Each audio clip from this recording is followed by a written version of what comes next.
ओम नमो भगवते वासुदेवाय।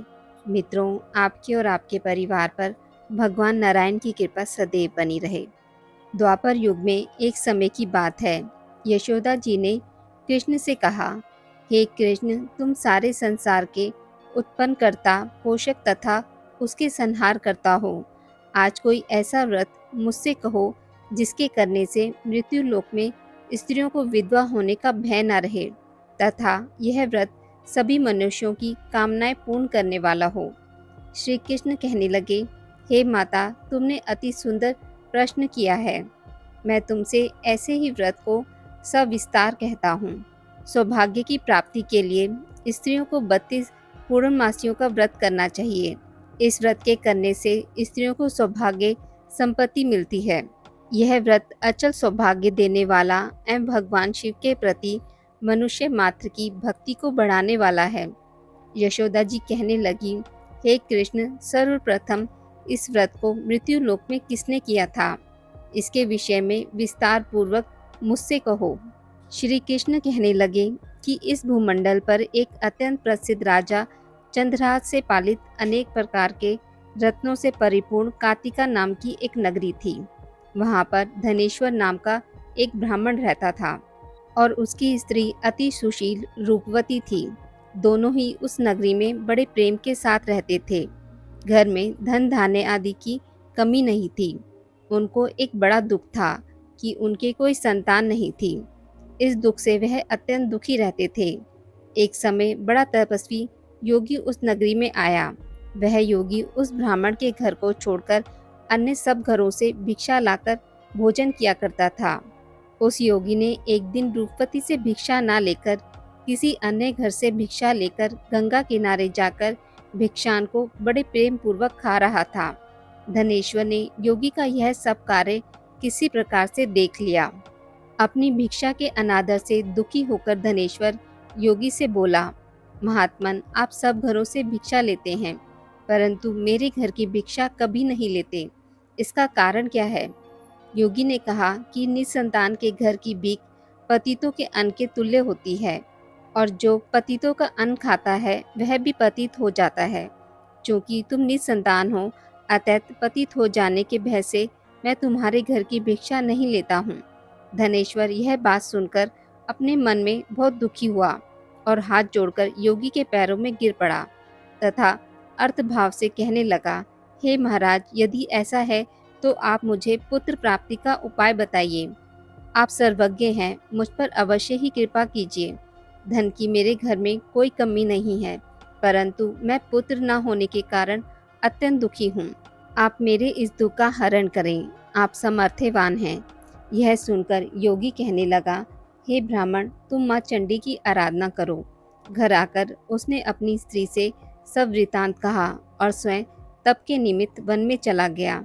वन में जाकर उसने माँ चंडी की उपासना की और उपवास किया। माँ चंडी ने 16वें दिन उसको स्वप्न में दर्शन दिया और कहा, हे धनेश्वर, जा, तेरे पुत्र होगा, परंतु वह 16 वर्ष की आयु में ही मृत्यु को प्राप्त हो जाएगा। यदि तुम दोनों स्त्री पुरुष 32 पूर्णमासियों का व्रत विधि पूर्वक करोगे तो वह दीर्घायु होगा।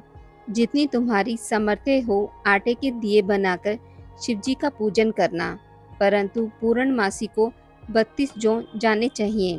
प्रातःकाल होने पर इस स्थान के समीप ही तुम्हें एक आम का वृक्ष दिखाई देगा। उस पर चढ़कर एक फल तोड़कर शीघ्र अपने घर चले जाना। अपनी स्त्री से सब वृतांत कहना। ऋतु स्नान के पश्चात वह स्वच्छ होकर श्री शंकर जी का ध्यान करके उस फल को खा लेगी। तब शंकर भगवान की कृपा से उसे गर्भ हो जाएगा। जब वह ब्राह्मण प्रातःकाल उठा तो उसने उस स्थान के पास ही एक आम का वृक्ष देखा जिस पर एक अत्यंत सुंदर आम का फल लगा हुआ था। उस ब्राह्मण ने उस आम के वृक्ष पर चढ़कर उस फल को तोड़ने का प्रयत्न किया, परंतु वृक्ष पर कई बार प्रयत्न करने पर भी वह न चढ़ पाया। तब उस ब्राह्मण को बहुत चिंता हुई और उसने विघ्न विनाशक श्री गणेश जी की वंदना करने लगा। हे दयानिधे, अपने भक्तों के विघ्नों का नाश करके उनके मंगल कार्य को करने वाले, दुष्टों का नाश करने वाले, रिद्धि सिद्धि के देने वाले, आप मुझ पर कृपया करके इतना बल दें कि मैं अपने मनोरथ को पूर्ण कर सकूं। इस प्रकार गणेश जी की प्रार्थना करने पर उनकी कृपा से धनेश्वर वृक्ष पर चढ़ गया और उसने एक अति सुंदर आम का फल देखा। उसने विचार किया कि जो वरदान से फल मिला था वह यह है और कोई फल दिखाई नहीं देता। उस धनेश्वर ब्राह्मण ने जल्दी से उस फल को तोड़कर अपनी स्त्री को लाकर दिया और उसकी स्त्री ने अपने पति के कथा अनुसार उस फल को खा लिया और वह गर्भवती हो गई। देवी जी की असीम कृपा से उसे एक अत्यंत सुंदर पुत्र उत्पन्न हुआ, जिसका नाम उन्होंने देवीदास रखा। माता पिता के हर्ष और शोक के साथ वह बालक शुक्ल पक्ष के चंद्रमा की भांति अपने पिता के घर में बढ़ने लगा। भवानी की कृपा से वह बालक बहुत ही सुंदर, सुशील और विद्या में बहुत ही निपुण हो गया।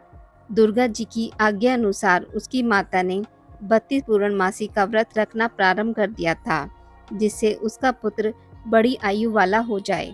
16वां वर्ष लगते ही देवीदास के माता पिता को बड़ी चिंता हो गई कि कहीं उनके पुत्र की इस वर्ष मृत्यु न हो जाए। इसलिए उन्होंने अपने मन में विचार किया कि यदि दुर्घटना उनके सामने हो गई तो वह कैसे सहन कर सकेंगे। अस्तु उन्होंने देवीदास के मामा को बुलाया और कहा कि हमारी इच्छा है कि देवीदास 1 वर्ष तक काशी में जाकर विद्या अध्ययन करें और उसको अकेला भी नहीं छोड़ना चाहिए। इसलिए साथ में तुम चले जाओ और 1 वर्ष के पश्चात इसको वापस लौटा लाना। सब प्रबंध करके उसके माता पिता ने काशी जाने के लिए देवीदास को एक घोड़े पर बैठाकर उसके मामा को उसके साथ कर दिया, किंतु यह बात उसके मामा या किसी और से नहीं कही। धनेश्वर ने सप्ततनिक अपने पुत्र की मंगल कामना तथा दीर्घायु के लिए भगवती दुर्गा की आराधना और पूर्णमासियों का व्रत करना आरंभ कर दिया। इस प्रकार बराबर 32 पूर्णमासी का व्रत पूरा किया। कुछ समय पश्चात एक दिन वह दोनों मामा और भांजा मार्ग में रात्रि बिताने के लिए किसी गांव में ठहरे हुए थे। उस दिन उस गांव में एक ब्राह्मण की अत्यंत सुंदरी, सुशील, विदुषी और गुणवती कन्या का विवाह होने वाला था।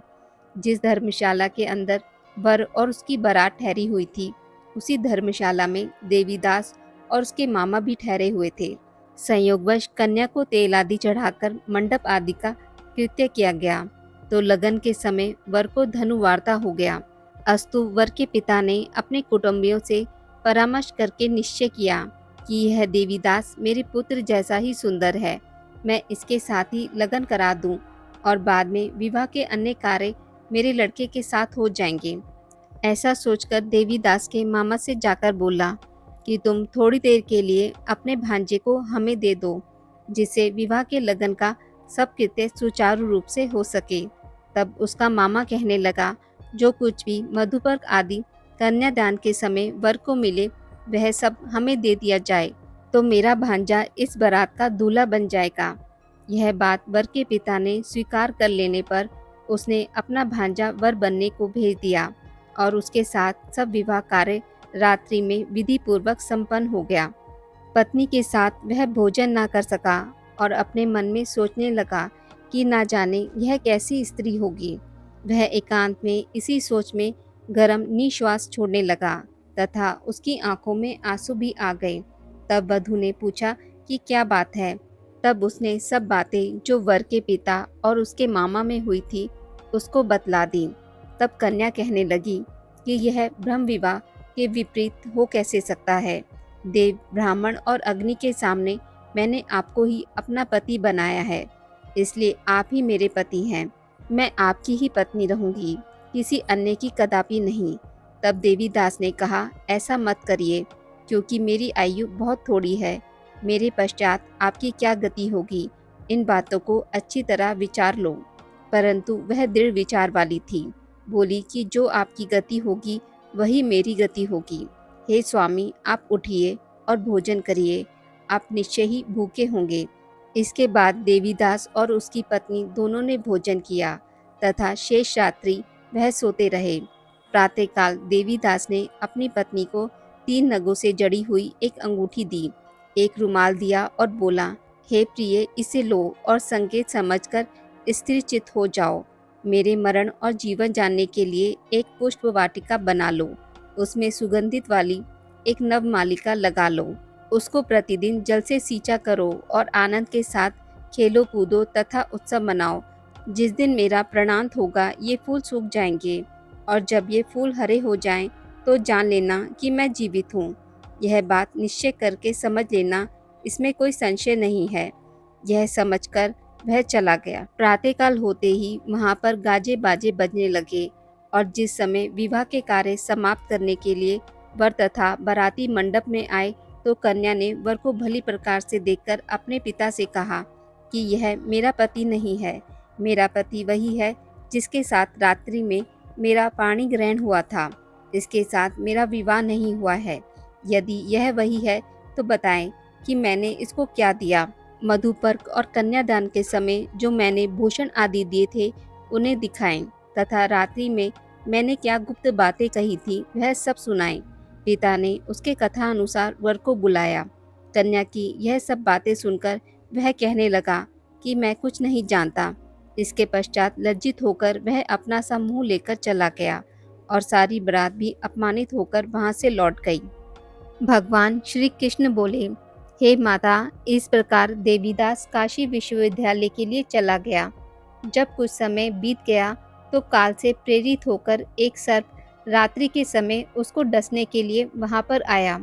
उस विषधर के प्रभाव से उसके शयन का स्थल चारों ओर से विष की ज्वाला से विषैला हो गया, परंतु व्रत राजा के प्रभाव से उसको काटने न पाया, क्योंकि पहले ही उसकी माता ने 32 पूर्णिमा परंतु व्रत राजा के प्रभाव से उसको काटने ना पाया, क्योंकि पहले ही उसकी माता ने 32 पूर्णिमा का व्रत कर रखा था। इसके बाद मध्याह्न के समय स्वयं काल वहां पर आया और उसके शरीर से उसके प्राणों को निकालने का प्रयत्न करने लगा, जिससे वह मूर्छित होकर पृथ्वी पर गिर पड़ा। भगवान की कृपा से उसी समय पार्वती जी के साथ श्री शंकर जी वहां पर आ गए। उसको मूर्छित दशा में देखकर पार्वती जी ने भगवान शंकर से प्रार्थना की कि हे महाराज, इस बालक की माता ने पहले 32 पूर्णिमा का व्रत किया था, जिसके प्रभाव से हे भगवान आप इसको प्राणदान दें। भवानी के कहने पर भक्त वत्सल भगवान श्री शिव जी ने उसको प्राणदान दे दिया। इस व्रत के प्रभाव से काल को भी पीछे हटना पड़ा और देवीदास स्वस्थ होकर बैठ गया। उधर उसकी स्त्री उसके काल की प्रतीक्षा किया करती थी। जब उसने देखा कि उस पुष्प वाटिका में पत्र पुष्प कुछ भी नहीं रहे तो उसको अत्यंत आश्चर्य हुआ, और जब वह वैसे ही हरी भरी हो गई तो वह जान गई कि वह जीवित हो गए हैं। यह देखकर वह बहुत प्रसन्न मन से अपने पिता से कहने लगी कि पिताजी, मेरे पति जीवित हैं, आप उनको ढूंढिए। जब 16 वर्ष व्यतीत हो गए तो देवीदास भी अपने मामा के साथ काशी से चल दिया। इधर उसके ससुर उसको ढूंढने के लिए अपने घर से जाने ही वाले थे कि वह दोनों मामा भांजा वहां पर आ गए। उसको आया देखकर उसका ससुर बड़ी प्रसन्नता के साथ अपने घर में ले आया। उस समय नगर के निवासी भी वहां इकट्ठे हो गए और सबने निश्चय किया कि अवश्य ही इस बालक के साथ ही इस कन्या का विवाह हुआ था।